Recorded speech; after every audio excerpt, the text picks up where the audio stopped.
Let's return to This Week in America. Here's your host, Rick Bratton.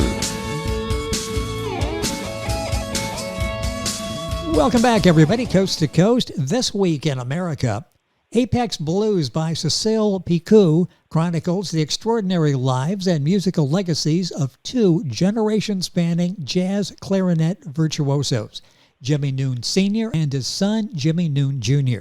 Now, Jimmie Noone Sr.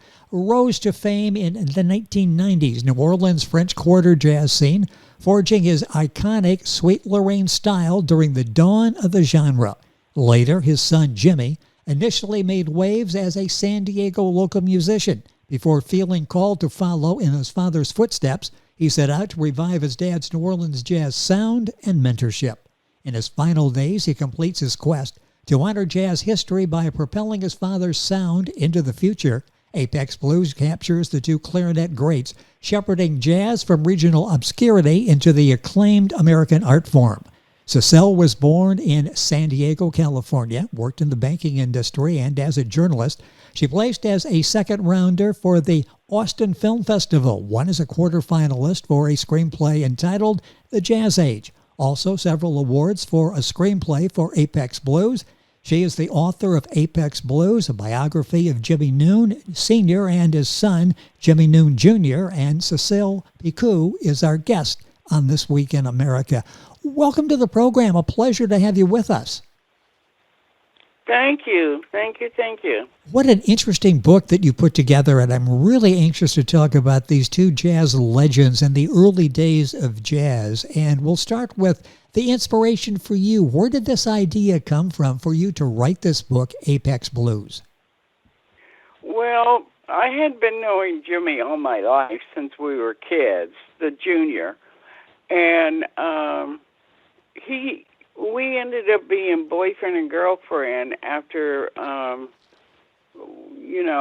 we came back to San Diego, and all Jimmie could talk about was his father. And he suggested that maybe since I was taking a writing class that I might want to write a book about him. And so what happened was I started doing research, and I found out that his father was quite famous. And we finally decided to go to New Orleans and do some research on his father. Because when he was a kid, his father died when he was quite young. I think he was about 5 or 6 maybe. And a lot of the history he just didn't know about. But when we went to New Orleans 2 different times and did some research, we found out that his father was quite famous. Did he have any idea how famous his father was until he started this journey with you? Did he know? I mean, his dad was a legend. No, he knew his father was famous. He knew that from the very beginning. And just before his father died, he had started learning how to play the clarinet. And after his father passed away from a heart attack, he went to live with various musicians as his family couldn't afford to live on their own. And various musicians started teaching him how to play music. And so he knew how famous his was. Yeah. He knew his father was famous. It's a remarkable story. Our guest on the program is the author Cecile Picou. That's Cecile, and Picou is Picou. Book available Amazon, Barnes & Noble, usual places. If you go to our website, thisweekinamerica.us, you can link on to the Amazon site and get information. Order the book there as well. The title, Apex Blues, a biography of Jimmie Noone Sr. and his son, Jimmie Noone Jr., the book, again, available wherever books are sold. Let's talk about Jimmie Sr. now. How he rose to fame in the 1910s in the New Orleans French Quarter. Talk a little bit about that, the background, and his foundation as a legendary jazz performer. Well, when Jimmie Noone Sr. Was born, they found out that he had a mild heart problem.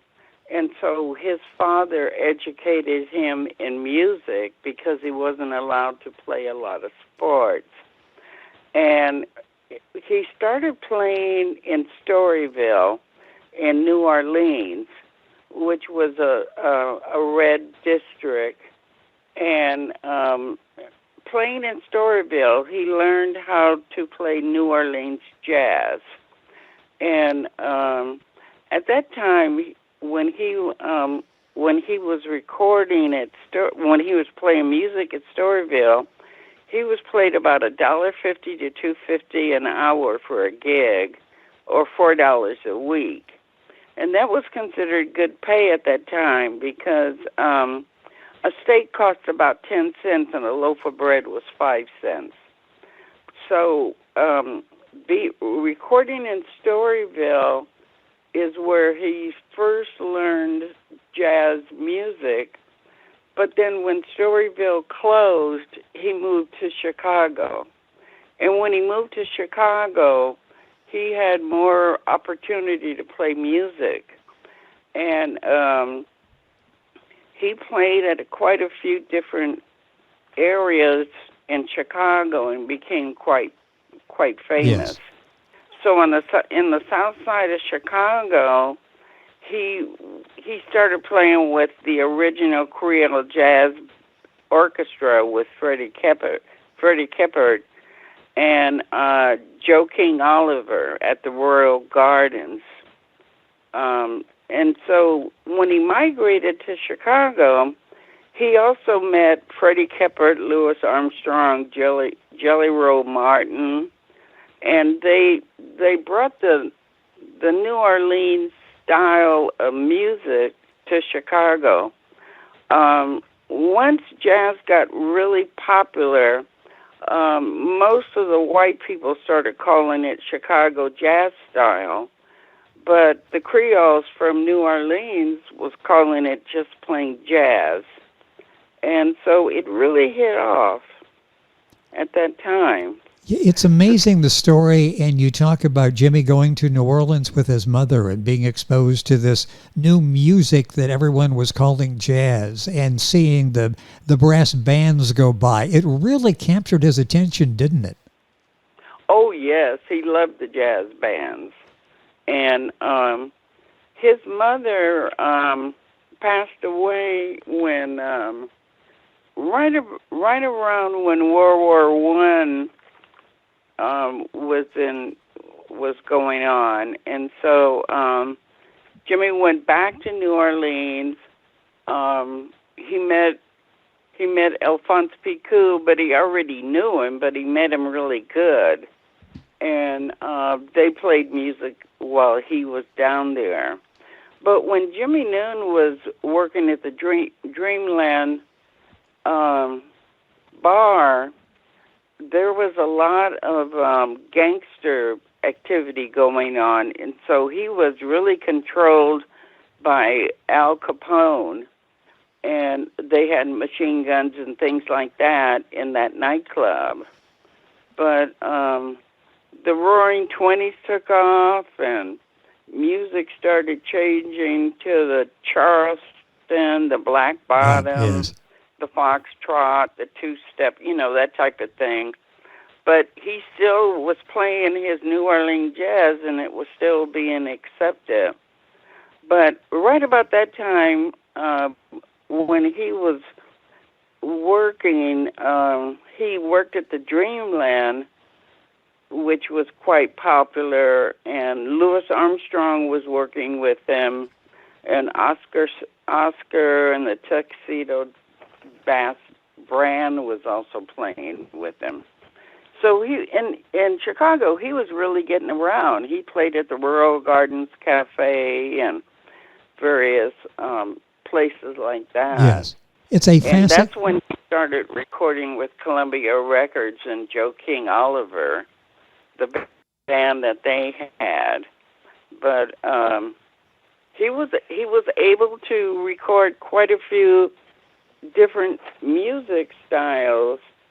But at that time, when a musician recorded in a studio, they were only getting paid $12 to $16 about 1929, and they had no royalties or no additional income after that.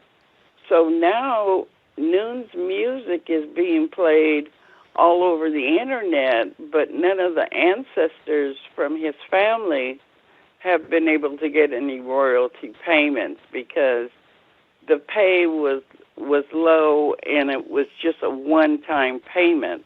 There was no such thing as royalties in them days. Yes. It's amazing. What a fantastic story that comes to life in Cecile's book, Apex Blues, a biography of Jimmie Noone Sr. and his son, Jimmie Noone Jr. As you were doing the research, you come across this Alphonse Picou. Talk about, is he related? Did you find out a connection there?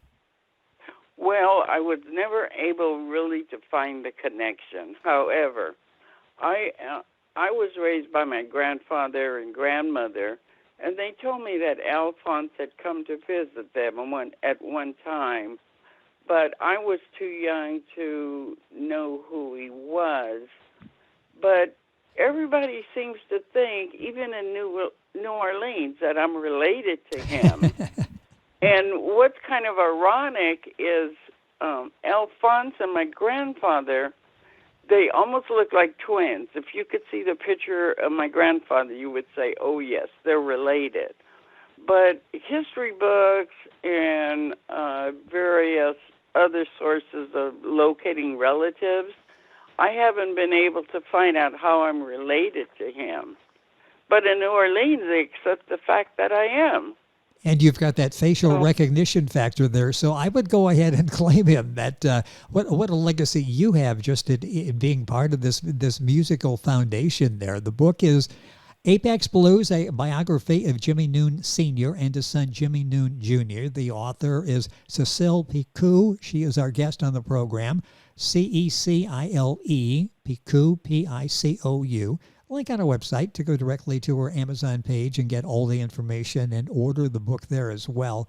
It's fascinating when we learned about these successful musicians back during that time. What was the life like for a jazz musician? And you mentioned low pay before. That really sort of summed up the monetary aspect of this, didn't it? Oh, yes, it did. Yes, definitely. Mm-hmm. And no doubt about it. Well, how did they survive? Well, Jimmie Noone Sr. Had income from the music he played. Sometimes some of his gigs, say like at Dreamland, he had to work like 10 to 12 hours just to make a living. And he had a wife and a child, And, well, in the family, there's Jimmie Noone Jr. Jimmie Noone Jr., and he has a sister named Sylvia, and then there was a brother named John. And so he was supporting 3 kids and a wife. But he passed away at a very early age. I think he was about 55. And he had a massive heart attack. The father, he knew he had a bad heart, but he knew he couldn't do anything about it. In them days, medicine was not advanced like it is now, where you could have heart surgery or some other valve replaced or something. There wasn't no such thing as that. So Jimmie Noone Jr. Accepted the fact that his father had passed away early, and before his father passed away, he was already playing musical instruments. They had started instructing him on how to play the clarinet when he was like 3 and 4 years old. So by the time Junior became an adult, he had already lived with musicians that continued to teach him how to play. So that was his musical background. He never had to have music lessons because nothing but the finest musicians were teaching him. What a foundation for what he was able to do musically. And talk about his evolution, sort of this transformation, when he finds out about his father and his determination to follow in his father's footsteps. What impact did all of this finding about Jimmie Sr. have on Jimmie Jr.? Well, he, at one time in San Diego, he was playing music part-time while working at the post office. And the thing is, he was mostly playing rhythm and blues and things, that type of music at the nightclubs. But after we both were living together, I encouraged him to go and start playing other types of music because I really like jazz. And so when he started really listening to his father's music, he knew he had to learn how to play the New Orleans style jazz. That was a little different back in the 1900s. So when he went to New Orleans, he found music from Tulane University that showed him how to play the clarinet like his father did. And with that information, he decided he was going to form a band and popularize New Orleans jazz. And he did. He created a band. He called it the New Orleans Marching Society Band. And they were playing in San Diego and doing quite well. And the public seemed to really enjoy that type of music. Yeah, and he was able to bring back so much recognition to what his father had accomplished. Tell me about the title of the book, Apex Blues. What's the background of the title? Well, Apex Blues comes from the Apex Club in Chicago where Jimmie Noone Sr. was playing at. And he had this song that he played every night when he opened up his music, and it became such a hit that he finally recorded Apex Blues. And it's a tune that every musician, even nowadays, that plays the clarinet wants to listen to because he was able to play in a high and low register that is not being done that much nowadays. So that song is really the song that really made him an outstanding jazz clarinetist. Let's talk a second just here at the end of the conversation about jazz. Is it getting its rightful place as an American art form, do you think? Yes. Jazz is something that was created back starting like about 1910, and people still appreciate jazz. Of course, right now there's other forms of music, and some people, enjoy different forms, but there's a certain type of person that will listen to jazz and enjoy it and enjoy the musicians. So it's still very popular. And you will enjoy reading this book, the background on two people very instrumental in the success of jazz, especially in the early days with Jimmie Sr. The book is Apex Blues, a biography of Jimmie Noone Sr. and his son Jimmie Noone Jr. The author is Cecile Picou. She's our guest on the program. You've also written another book, and this is a book that really delves into a very important topic. Talk about the other book that you've written. Well, the first book I wrote is called Police Second Life, and I wrote that in 2023, last year, through Amazon Kindle, and I wrote about Tessie Diamond that was married to Dennis Diamond. She was a black mother of two children, and her husband was an excessive alcoholic. And what happened is, one night he got extremely drunk. He broke a beer bottle and cut her very brutally, and she died. And before she died, she asked God to let her live, but she passed away.